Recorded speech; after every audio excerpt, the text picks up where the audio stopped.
Welcome to the Manuchehri podcast. Over the last 30 years, it has been my joy to assist humanity in aligning with their magnificence so they may heal, discover their natural gifts, and communicate with loved ones living on the other side. May you also experience delight while we dance in the powerful, intuitive world of energy. Let's get going. Welcome to Where Energy Meets the Divine. It's lovely to be back here on the podcast where I will talk for a little bit about something that I think could be helpful for everyone. Although when I answer a question, it could be for everyone. And yes, my dog Charles is in my office, so you might hear him scratching his collar right now. So thank you for being here. It's a lot of fun. And again, your question, even if you don't leave me a voicemail, which you can easily do at energyintuitive.com, and you'll get a free self-hypnosis, which are really fun. Self-hypnosis is a great way to start to change your belief system and your vibration and frequencies. You can have a different experience on Earth. And that's one of the cool things about coming to a physical reality is you get a lot of clarity, like, I really don't want this. And I really want that. And on last week's podcast, one of them anyway, because now I'm doing my best to do 2 a week, and I'm glad you're enjoying it. I'm enjoying it too as well. I talked about the 5th layer of the auric field, one's life purpose, and how expressing your truth when you do, which has nothing to do with your mind. And for old soul types, it rarely has anything to do with lying. It has a lot to do with being in your authentic emotional body. And old souls have a challenge expressing their real truth because the last thing they ever want to do, and this is part of our pattern, older souls, is to disappoint others or make them feel uncomfortable. Yet, when you're speaking your truth, it will be in the highest good of all. And if it disappoints someone, it probably has nothing to do with you. It has something to do with a belief system or a wound, a perception that this person has. And if you express your truth, then maybe they'll have an opportunity to change it, which would be really cool. Very amazing. Incredible, actually. So expressing your truth can take time. In other words, older soul types don't always know what they feel. They can easily feel other people around them. They can feel a complete stranger. And accurately, most of the time, there are moments when older souls haven't learned how to be in a healthy vibration with their heart chakra, and they may be projecting their own insecurities on others. And then they think that's how the person is feeling, but probably not. So learning how to speak your truth is a truly interpersonal experience. And I would love it if you gave yourself more time before you answer an email or return a phone call or talk to a friend. If you're not sure how you feel about something, let's say someone's asked you to lunch, and older soul types, we can feel how another person's going to feel if we go to lunch with them or if you go to lunch with them. But that doesn't mean you're feeling how you're going to feel at lunch. So you're going to right away feel like, we're going to have so much fun. Well, they're going to have a lot of fun, but are you going to have a lot of fun? You still have free will, no matter how you assess your emotions, your authentic emotions, not your mind-made emotions. You can still do whatever you want. So let's say, again, someone's asked you to lunch. You immediately feel that they're going to have a good time. Please don't interpret that that's true for you as well. We don't know. That's a different ball game. You know that they're going to have fun. That's why they asked you out to lunch. They like your company. They want to spend time with you. They enjoy you. But then you have to stop before you go, sure, because that's what happens to old soul types. They feel what the other person wants. They misinterpret it as their own desire. And then they say yes over and over and over again to a lot of things that actually do not bring them joy. They're not fulfilling for them. And old soul types have come to Earth to learn self-compassion, and learning what you need and want and following that to the best of your ability is one of the greatest forms of compassion for oneself. So you're probably going to have to take some time. If someone asks you out to dinner or go shopping or wants to take you to a play, I mean, something very generous and kind, perhaps say, let me get back to you in 48 hours, because it could take you hours before you can get out of your over empathetic heart chakra where you're feeling everybody on the planet and maybe projecting that onto yourself as your real emotions, which they are not. Or you're in your brain overthinking and analyze, which is not an emotion. You don't know what you're feeling. So take some time, rest in the lower half of your body. And when I say that, which I will say often, no matter what platform I'm on, because this is the critical part about how individual humans are going to evolve and allow themselves to discover their magnificence and, create effortlessly, which is normal, to be manifesting consciously what we truly want. When you rest in the lower half of your body, you feel your glute muscles, your feet, you might feel your hands on your lap. So you have this physical awareness of the hips on down to the toes, or some part of your body there. And when you do that, your mind will let go of the energy that you've been throwing up into your brain, because your brain is a conservation organ. It does not need a lot of energy. So the brain will let go of the excess energy that's exhausting your body and wiping out your mind, because it's like eating too much sugar for the brain. When you put a lot of subatomic particles in an organ like the brain that has trillions of neurotransmitters, which is its own energy source. And humans do that to try to logically solve problems that cannot be solved logically. You need intuitive answers, which come from the emotional response system. If you start to feel the lower half of your body and have an awareness, because most humans hang out here and here, like they hang out in their heart chakra, their third eye, their crown. They don't really hang out in the lower half of the body. Ultimately, what will happen when you start to reside more consciously in your feet or your glutes is you will be present everywhere in your body. Most people ignore the first chakras, like 1, 2, and 3, although those are the foundation of your entire energetic system. So when you rest in the lower half of the body and you kind of wait till you're somewhat neutral about this lunch date that's been proposed, you sit there, it might take you a few hours to get out of your head, rest in the lower half of your body and go, would it be in my highest good to have lunch with this person?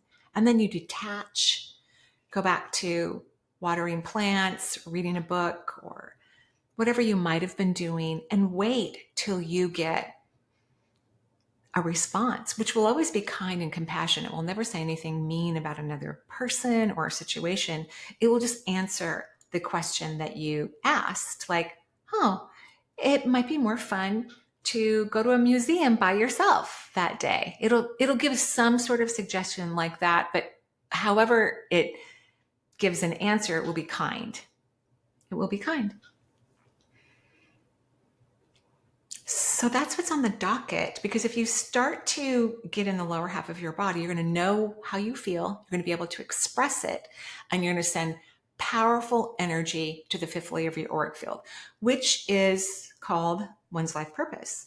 And when that energy moves from your throat chakra to the fifth layer of your auric field, it activates the fifth layer and starts to highlight it so that you start to get impressions about who you are, what you want, where your gifts are. It's really critical to start knowing what your truth is and ultimately speaking it. If you can't speak it, you can write it down, or if you can't speak it to another human being, you can talk to a tree or a dog or a frog or whatever makes you happy. So that's what it's like to speak one's truth. It's actually a process of getting out of your mind. A lot of older soul types feel a lot of guilt about all kinds of things that actually have nothing to do with them. And guilt is not a real emotion. It's a mind-made emotion. So when you feel responsible, like, I should go out to lunch with that person, they treated me last time, and I'll just go out one more time and I'll treat them because I felt my emotional response system and I don't want to go. As you start to express your truth, let's say you tell someone, no, I'm sorry, I'm not available that day. And they start to get the hint, if you're not completely honest with them, that you don't really want to spend time with them. You are going to move in a much higher frequency and vibration through speaking your truth. It's a very sacred act to speak one's truth. And you're an older soul type, so you're already kind. That's not something you need to work on. But not everyone's going to like your truth. They're not going to. That's kind of a sign, too, that you're on the right path, because people who haven't been speaking their truth have been compromising for so long and doing their best not to hurt other people's feelings, even though that's not their responsibility. Everyone's responsible for their own emotions. When they start to express it, their friends and family that they've conditioned for years, that they're just too, they're going to answer in a nice, kind way, are not going to be happy with your comment or your lack of desire to hang out with them. But yet, your job is not to make other people feel comfortable. Your job is to make yourself feel enormously comfortable and happy. And I encourage you to spend time with this endeavor because it's well worth the effort. It will change your life.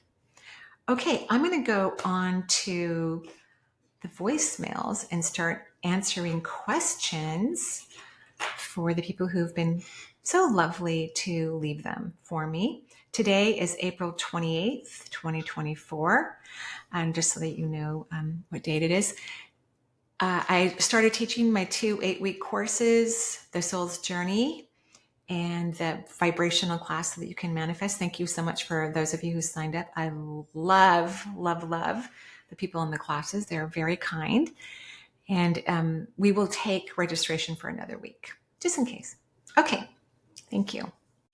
I would like to elevate my energy. I've lost all my family and my husband recently, and I would like to be in touch with them, but I know that I need to elevate my energy, so I would like to learn how to do that. Thank you, Esther. And I'm so sorry for all of the loss that you've experienced. It's no fun when the people we love, for humans anyway, to cross over, which is a soul's desire. Most humans think they want to stay here forever, but it's a temporary reality, so we don't get to stay here forever. You have to get happy. And it's such an annoying thing when you have loss and you feel sad. And then in order to connect with them, you have to raise your vibration. So that means you have to get happy about it. You have to be in a high frequency, and happiness and joy are what creates a high frequency. And it's very personal for the individual. It's not everybody is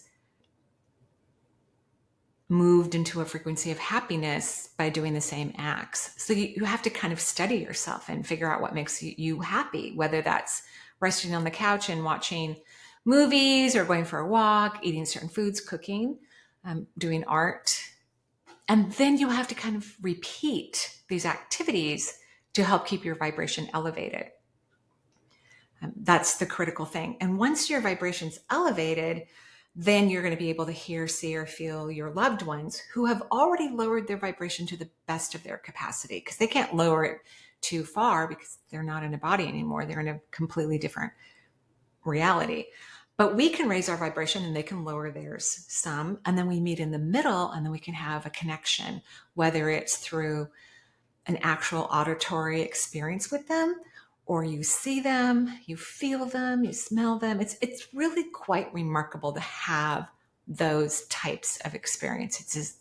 Personally, it's really quite remarkable. As a medium, it's also remarkable just to see how it affects others. It's fascinating to me. Still, even though I've been a practicing medium for over 20 years, I'm still delighted and surprised by how much it affects my clients. So you have to get happy. Maybe don't think about the people who have crossed. Think about other things, get your energy up, and then say, thank you so much for connecting. I'm so excited we get to have an experience between realms. I love you. And then let go, rest in the lower half of your body, and wait for something to occur. Okay, thank you. Hi, Marie. My name is Nancy, and I'm calling you because I watched your show on the New Soul podcast with Alex, and I was totally blown away. I am having a lot of problems with relationships with people, my grandkids, others. I feel really irritated by people sometimes. And I need to get a grip on this because I also feel like I'm isolating. I sometimes think that I try to help too many people and then I get overwhelmed and I can't do it. So I really wanted to get a reading with you if I could.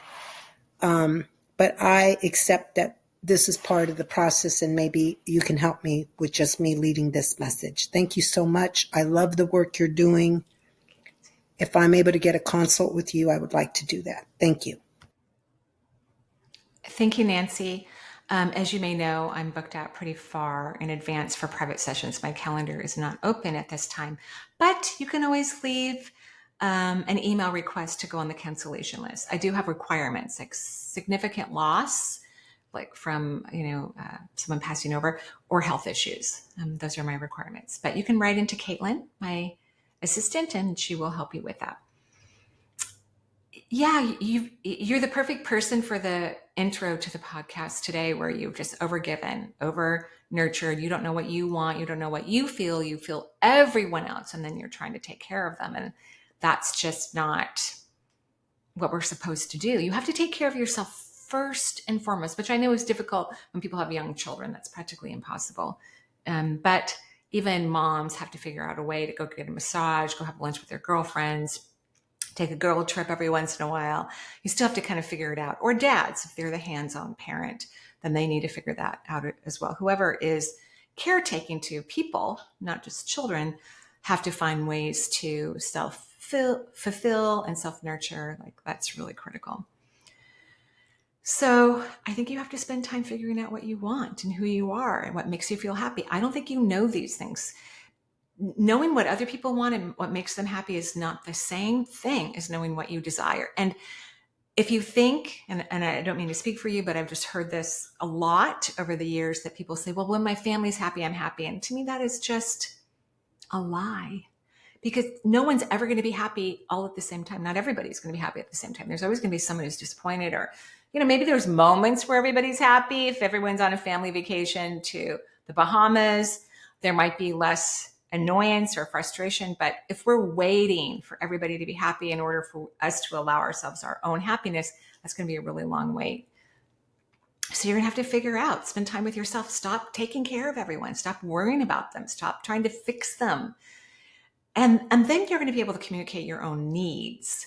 Because when overly nice people are over caring for others, then they get resentful after a while.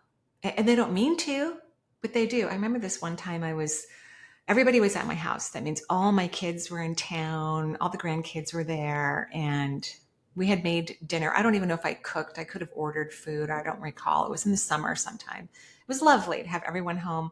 And I was loading up the dishwasher, and I can't remember if somebody said something to me, because not everybody likes the way I load my dishwasher. I have a lot of very practical children who their dad's an engineer, and one of my daughters is an engineer too. So I don't know if somebody said something, which they often do, about how I load the dishwasher, which is also annoying, by the way, because it's even my dishwasher.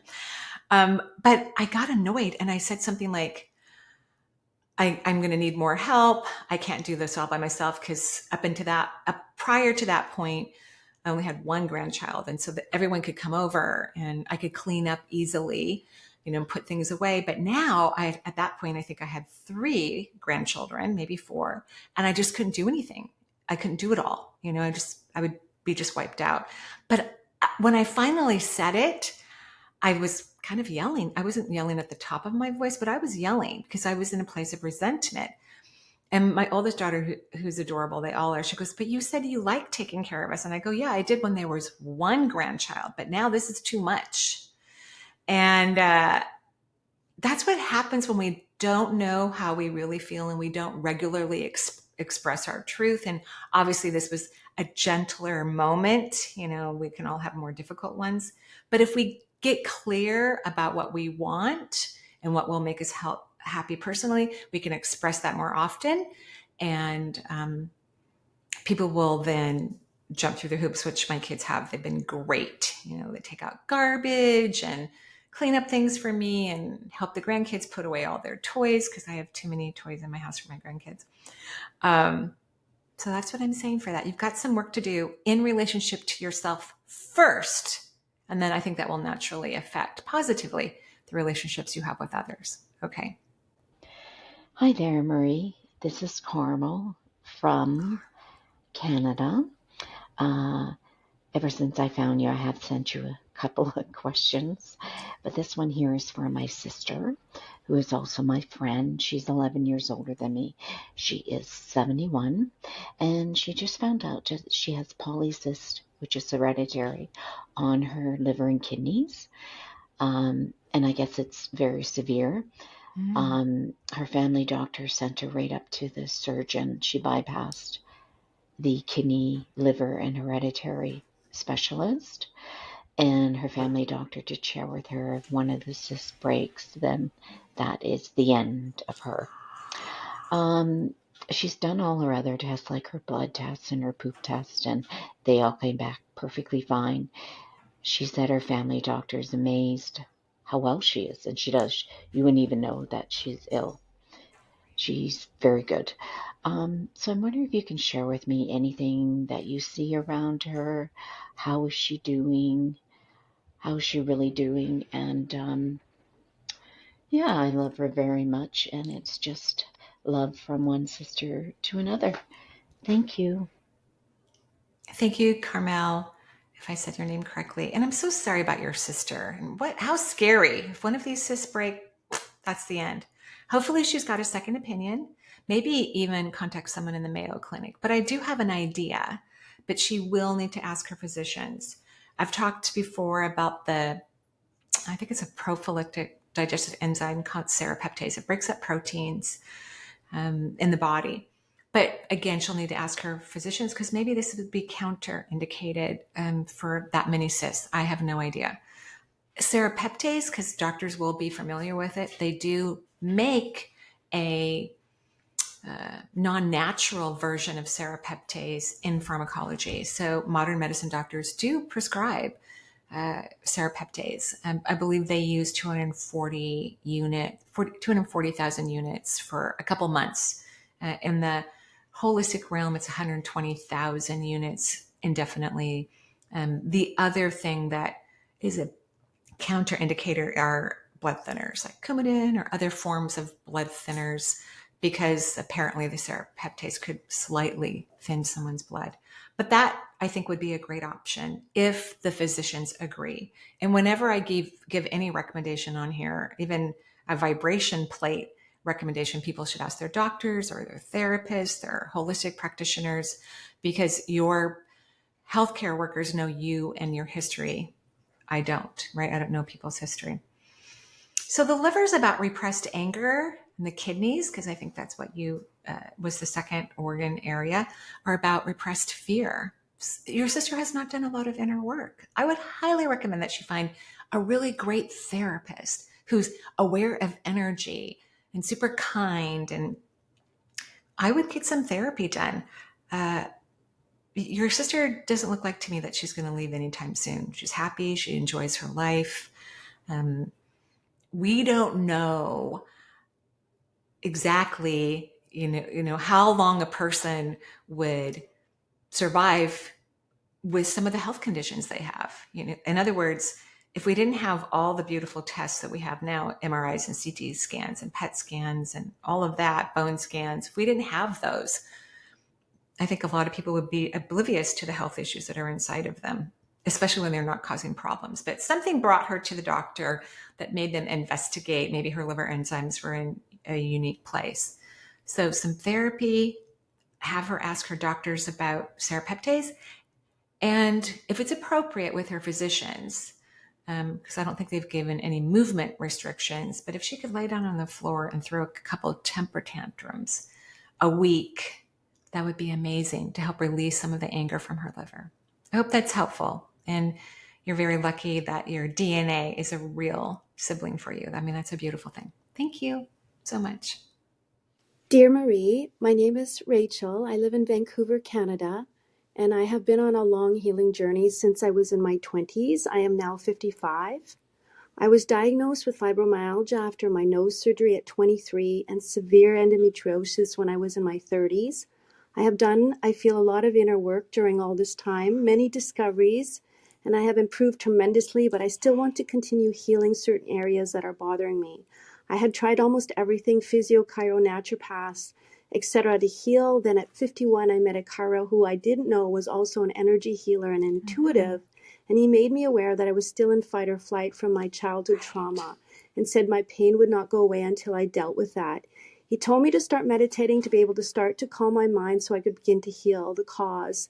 Since doing that and starting to learn about my chakras, my body was healed so much. My body has healed so much. Many areas are pain-free. I do not take medication. After I started meditating, after 2 months, I began to see groups of flashing, moving white lights in my home at times for many seconds, then disappear. I spoke to a medium last year about this, and my father came through with messages of love that helped me heal more. Here are my 3 questions. I would love to heal my sinus pain that I'm told is nerve pain after my surgery. And now I can feel it around my eye sockets too, causing my eyes now to get affected to dry. What do I need to do to heal this? And I would like for my rib cage to open up and inflammation to go away, actually there and wherever else is still left to heal and for the inflammation to leave.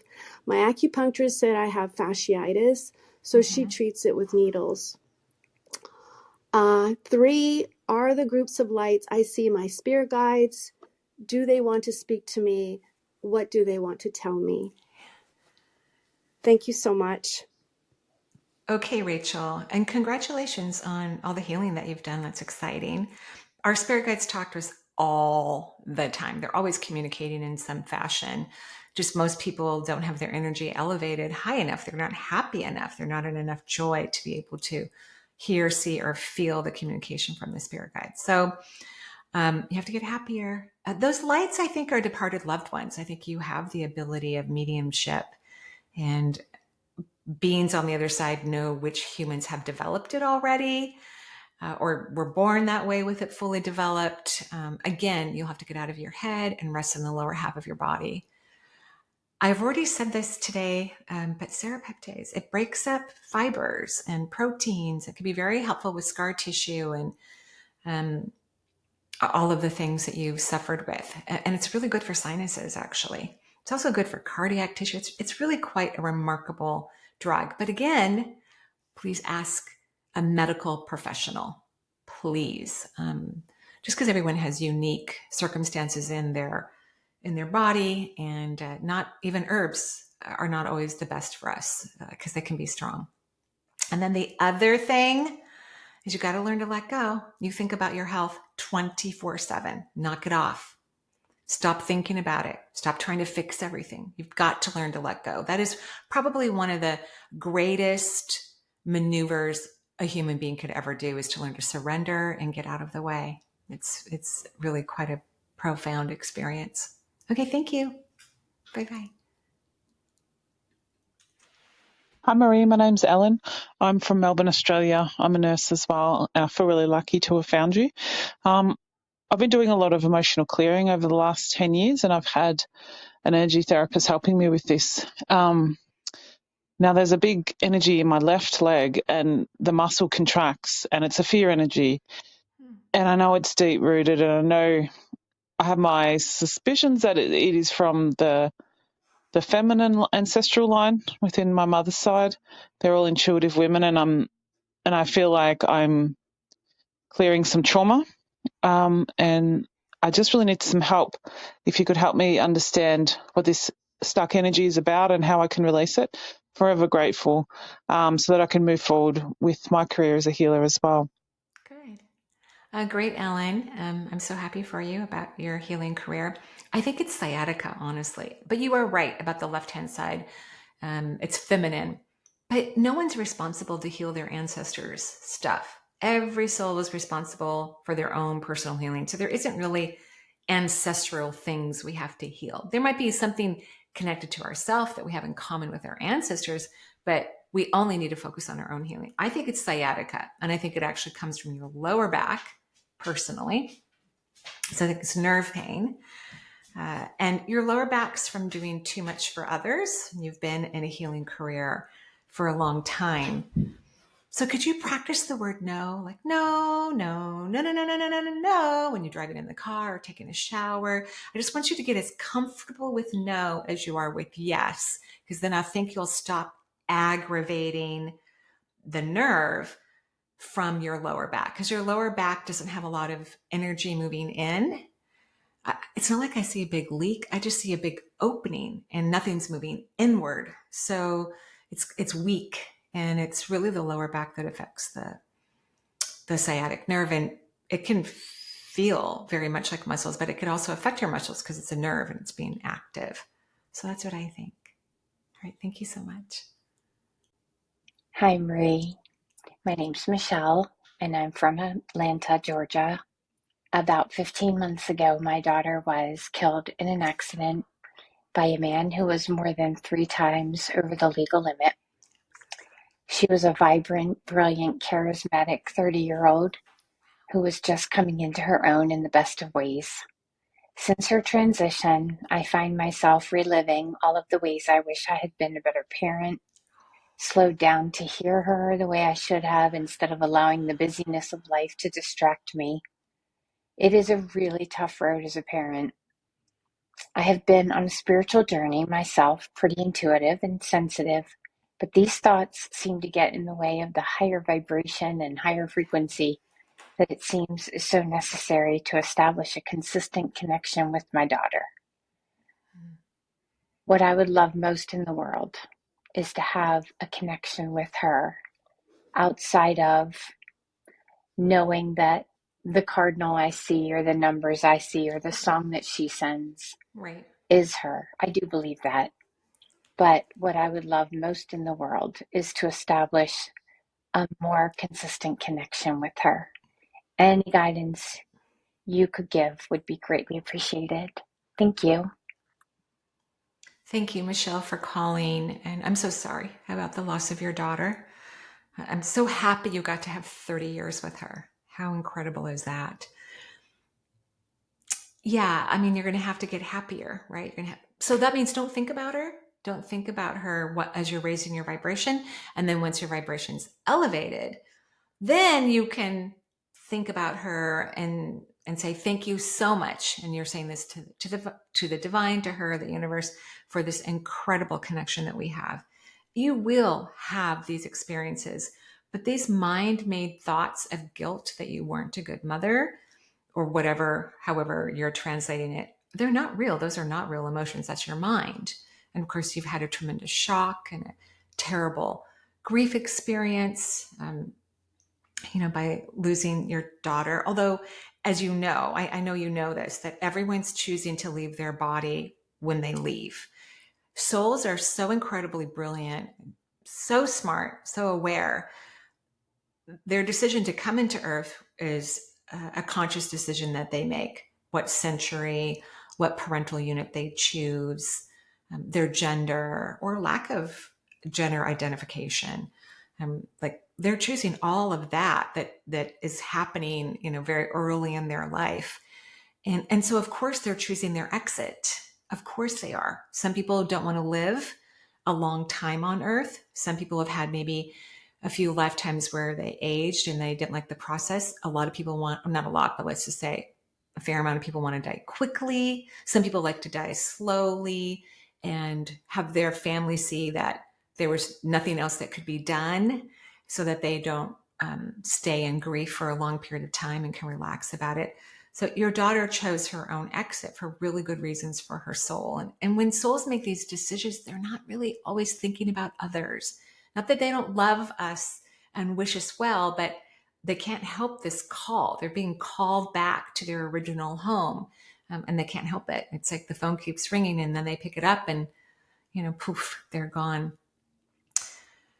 But I'm still sorry.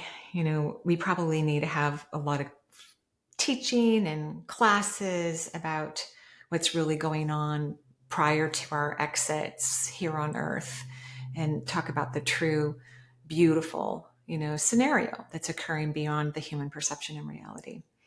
But you're going to have to get happy. So don't think about her to get happy. You will have these experiences. You will. I can see it. Your daughter's devoted to you having these experiences. She thinks you were an amazing mother. She thinks she had a really wonderful life.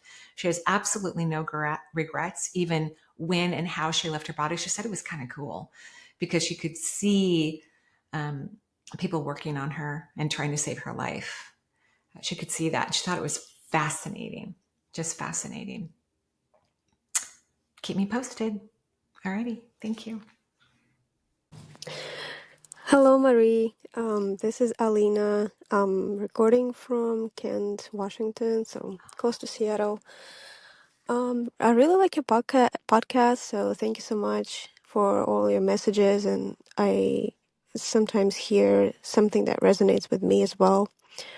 My question is, I struggle with career a lot and life purpose, and really long for fulfillment in that area, and I would like for you to see if there's anything that you pick up on in terms of what kind of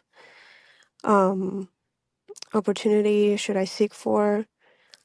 I'm really a creative person, and I feel like I lack ambition a lot and not as logical, as some people, and not as not a go-getter type of person. So I really feel like I should be enjoying my time and stress less, and I really feel like it should come easy and with a lot of fulfillment, a lot of I don't know, enjoyment. And so far, I couldn't find that. I mean, I do something that I really like, but it doesn't bring me wealth in that area that much. So I need to marry the two and find something that really pays well, but also is really fulfilling. So anything helps. Thank you so much for listening and answering the questions. Thank you. You're welcome, Alina. And you are right. It is supposed to be easy and fulfilling. And I wrote art when you were talking. So yes, you're an artist. You're a creative type. It's okay not to feel impassioned about things that you're doing that you don't want to do. I really never, I liked high school a little bit, but I never really liked school. I didn't have the best experiences until I went to college, until I went to nursing school, because I was inspired. I was excited. I loved it. I was raising 3 children and, taking care of a house and cooking Middle Eastern food every day, which is a lot, by the way, to cook Middle Eastern food.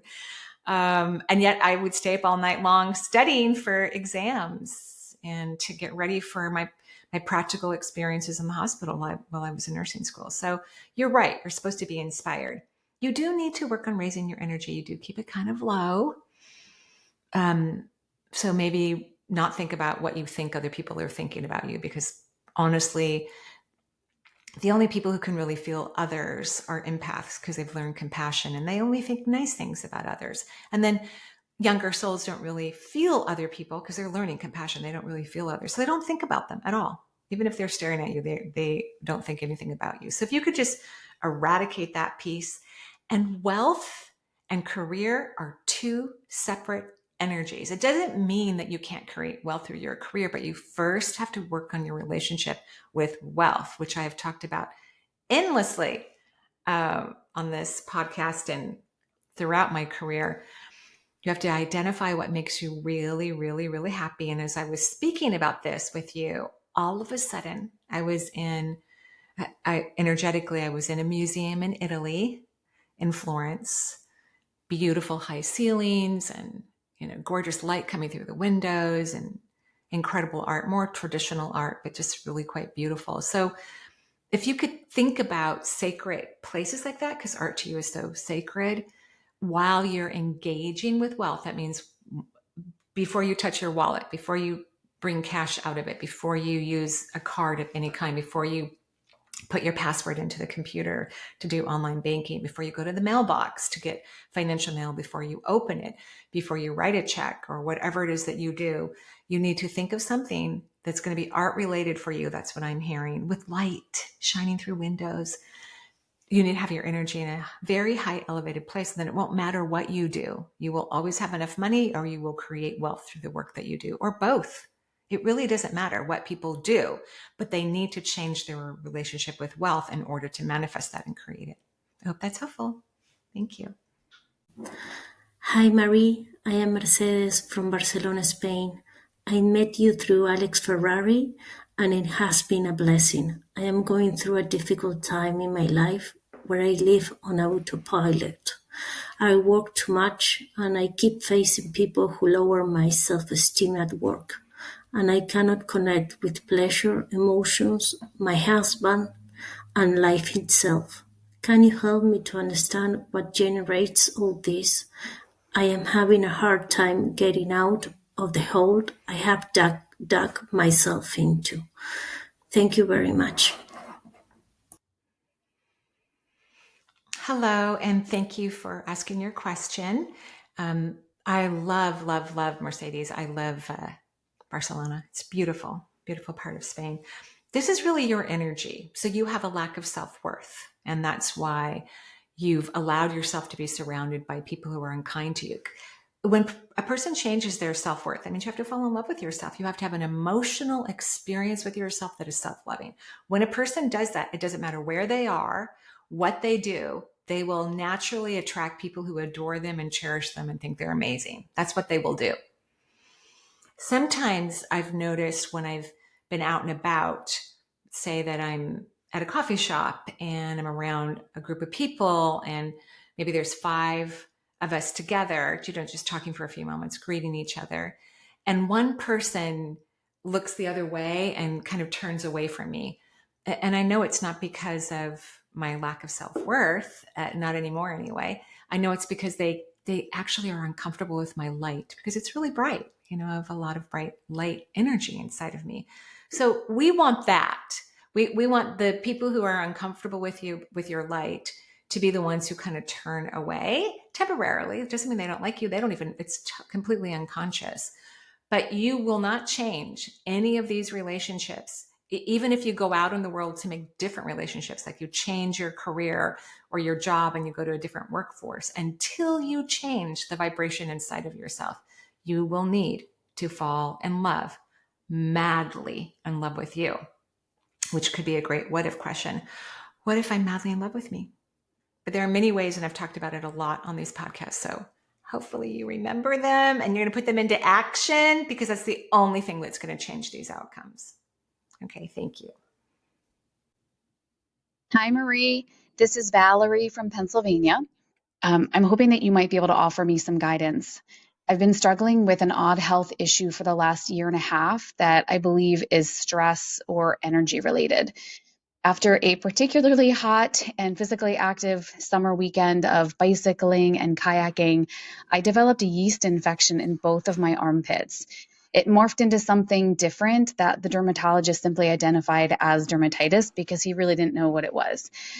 I noticed that cleaning up my diet really helped my painful symptoms, but as the rash persists, I also now have dry, itchy patches under my eyebrows and sometimes at both temples and below my earlobes. So it's bilateral and very persistent. So I'm really curious what's going on in my body and wondering how to address that. And then concurrently, I've been investing a lot of my energy to get to know and nurture myself, and working on leaving an unhappy marriage. My husband acknowledges our situation, and we both say we want to go forth amicably for our son's well-being and our own. But of course, we have different ideas about how to move forward. So I'm really putting a lot of energy into figuring out how to do what is best for me, as well as my child. I would be grateful for any guidance you can offer me. I thank you so very much. Namaste. Namaste, Valerie. Namaste. I'm so sorry about the yeast infection. You've probably had an overgrowth of yeast in your digestive system for a long time, and then it finally came through the skin, because the skin is a way that people detoxify toxins is through the skin. The largest organ on your body is your skin. So I hope you're continuing to clean up your diet, which can, and the red patches around your eyes, that's candida too. That's all candida. So no sugar. I mean, no sugar. Fruit in very low sugar, like no bananas unless they're green, super green, no pineapple, no dried fruit for sure. Low carbohydrates. The fruit that's best is like green apples and berries, like strawberries, raspberries, and blueberries. No watermelon, no mangoes, no I think I said pineapple. So you have to keep your sugar really, really low. I would see a naturopathic physician. They're experts at healing candida, which can take a while because it's normal for us to have a certain amount of yeast in our body. But when it builds and builds and builds, which isn't just about food, it's about stress. Stress, I think, leads to yeast infections. But naturopaths are really great at helping people get rid of yeast, candida issues. So, get a lawyer, please, even though you're not going to use the lawyer because you're not really good at asking for what you want and what's in your best interest. You need to talk to somebody who's emotionally not related, who will tell you what is in your best interest, legally speaking, regarding this release of relationship, which is exciting. I'm happy for you. So you're going to get better, but it's good. Candida takes a little while, not for everyone, but most people, it takes a little while to get rid of because it's the intestinal tract for women typically is 25 feet. It's a very long organ. And to clean that all up, and no coffee, that's not good for you either. Okay. Thank you. Hi, Marie. My name is Janice, and I'm from Chico, California. Last July, my husband unexpectedly passed after a very brief illness.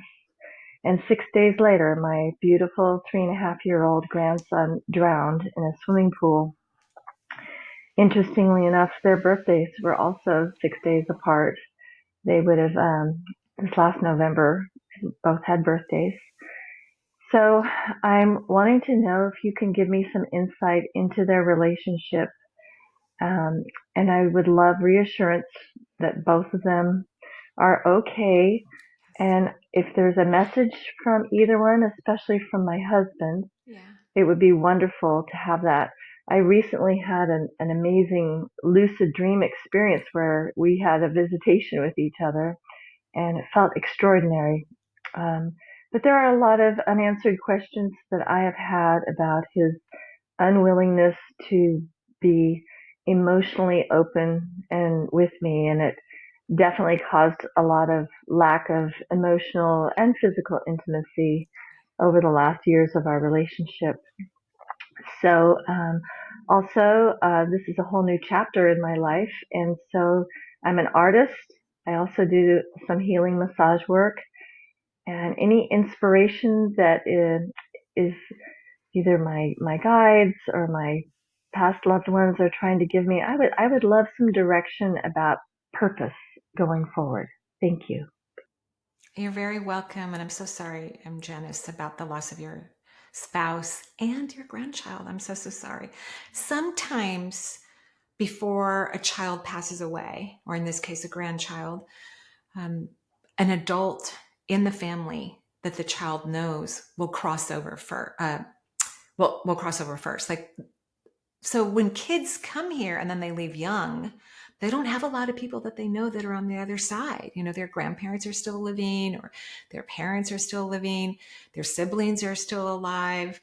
And so they don't know anyone. And a parent or grandparent or somebody that they know, and this is not uncommon, I've seen it many times, they will die first. They will leave their body first so that when the grandchild leaves, the grandchild will be greeted by a familiar person in the family.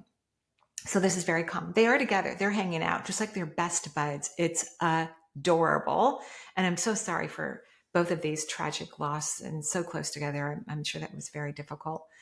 Your husband talks about how really you guys should have got divorced a long time ago, not because you're not good, lovely, wonderful people to each other, but you weren't getting what you wanted. And he didn't know how to change, and he didn't want to change. It was not personal. He just didn't want to be different. So he said you should have got divorced a long time ago. That's what he says to me. They're both fine. Both your grandchild and your husband are both fine, having fun and enjoying themselves. Your grandchild does talk very briefly, but does say that the grief that the family has regarding its loss is very significant and difficult to watch. Very difficult. Um, of course, we don't want to lose anyone. And, in all of our cultures around the world, the last person we're supposed to lose is a child. And we don't have any good understanding about that. Like if someone's elderly, we're like fine when they leave their body. But we have this program in our mind that they lived a really full life, they lived a long time. It's okay that they left. But other times when people leave their body, especially children, we aren't okay with it. And it's, again, something we need to work on. Your husband wants you to go out there and I agree with him. Go have fun, go play around. And it doesn't have to be sexual, but it certainly can be. He said, stop thinking about life purpose right now. Go play, have some fun, make some cool relationships. He said, we waited too long. We should have gone our separate ways for your own happiness. And he goes, and then maybe I would have got my act together and done some inner work. That's what he says. So I hope this is helpful. Thank you. Hi, Marie. This is Nicole in Beaverton, Oregon, and I am calling with a follow-up question. I actually called into your show back in August, and you had advised me to go ahead and give a gentleman I met out salsa dancing a chance at a second date. He had kind of revealed his shadow side a little bit, and I was worried at the time. Well, I went on that date, and here we are together, and we've been kind of a couple together for a couple months now. And again, the other night, I got a pit in my stomach. And I think maybe it's telling me that this is not a good match. Here I am again, but I just want to check it out because, of course, I'm just unsure. So the thing of it is he told a story the other night that really just made him sound so cold. Like if he breaks up with someone, he's telling me, because in the dancing scene, like he's out dancing and he's got a couple people that he used to date that he still dances with and he sees. But in the process of talking about that, because this is a common thing with the dance world, and which is why a lot of dancers don't date each other anyhow, but he says that he can just flip a switch. If they're not crying over him, he'll just kind of flip a switch and just be done with them mentally, emotionally. Why would he cry over them, or why would he be upset if they're not upset over him? And likewise, when I started asking about that, why would he be emotionally open or invested with anybody unless they're emotionally invested in him? And then he also seems to kind of play, joke around, but it kind of feels like negative energy, but it might be a cultural thing where he's just kind of joking. And I just feel like it's a low vibration. I just don't know. Sometimes he feels so emotionally wise. And then sometimes I feel like he's totally disconnected from his emotions and nothing's a straight line, or he's so cold. And I just, when I got that pit in my stomach, I just thought maybe I'm supposed to be done with this. But in other ways, he really is wonderful. And anyway, I'm a little bit all over the place about it. So maybe you have some ideas on what this is. Is he a young soul and I'm an old soul? I heard you talk about that on your latest podcast. I don't know. Any insight? Thanks so much. Bye. Thank you, Nicole, and thanks for the follow-up. And I'm really happy you tried dating him again. I think that's a good idea. First and foremost, when you date people that you're serious about, you have to tell them what you want and what you need. Like, I'm looking for a long-term relationship. These things are not acceptable for me. These are my deal breakers. When you've decided that oh, this is the person I like, then you have to lay it out there. You have to say what you need and what you want. This is critical. And if other people don't like it, that does not matter. That's actually good information. Like, wow, they don't care what I think or feel or what I need, then I should not be dating them. Or at least if you decide to continue dating someone, you know it's casual and it's not something that's going to be long term. So that's number one. I hope you've been clear about what you want, if you know what that is, which I think you do know on a few things. Yeah, you're a little all over the place because I'm not going to be emotionally connected to people who are not emotionally connected to me. If I've dated them in the past and I'm not going to date them anymore, I'm not going to be emotionally connected to it. Why? That's a waste of my energy, my time. I don't think that's a good idea whatsoever. Even friendships. If I'm not connected with people anymore, I'm not going to waste my energy or my time trying to connect with them. So that's kind of interesting, if I understood you correctly, something that you're not sure about. So I think you need to communicate with him authentically once you know what you really want in a relationship. And I think people need to know that before they get in relationships. They need to know what they need, because if you can't communicate it to someone, then they can't tell you what they're capable of providing for you or what they want. Like, that's very, very clear. And I know at certain points in our lives, certain things don't matter. Like, some people aren't going to procreate anymore, so children are not part of the conversation. But it doesn't matter what our age is or what our lifestyle is, we still need to communicate our needs with others. And if people can't respect them or they don't agree, that's important information. So I think that needs to happen first if that hasn't happened yet.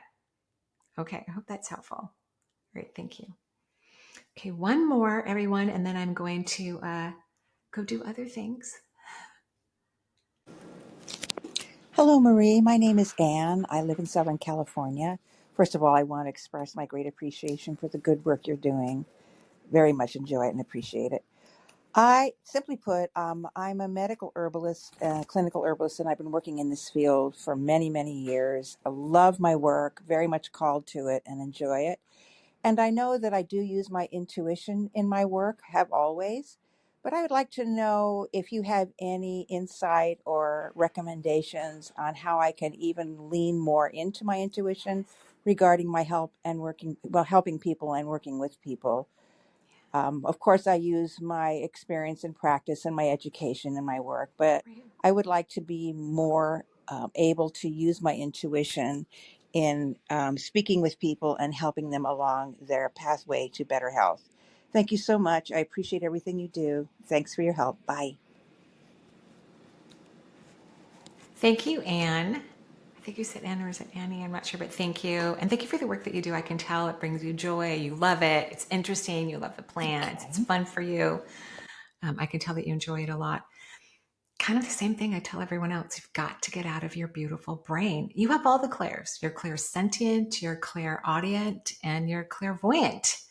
So you just have to get out of your head and rest in the lower half of your body. I believe in the last podcast, which was on whatever date Thursday was. Today's the 28th, so it was last Thursday. I linked some videos on YouTube that I've left that have that are connected to how to get out of your head and rest in the lower half of your body. That's all you have to do, is not think. Intuition has nothing to do with the logical mind. It's very different. It's also 1,000 times more accurate than the logical mind. So that's what I think. And thank you again for the work you do in the world. And thank you, everyone, for calling in. I love all of your questions. They bring me great joy. And yes, the podcast where most people have seemed to find me was through Alex Ferrari, The Next Level Soul. I just did a recent recording with him. He's going to be releasing an app soon. And he asked me a bunch of questions. And so I answered them. Thank you, everyone. Have a beautiful, beautiful day. I'll talk to you soon. Bye-bye.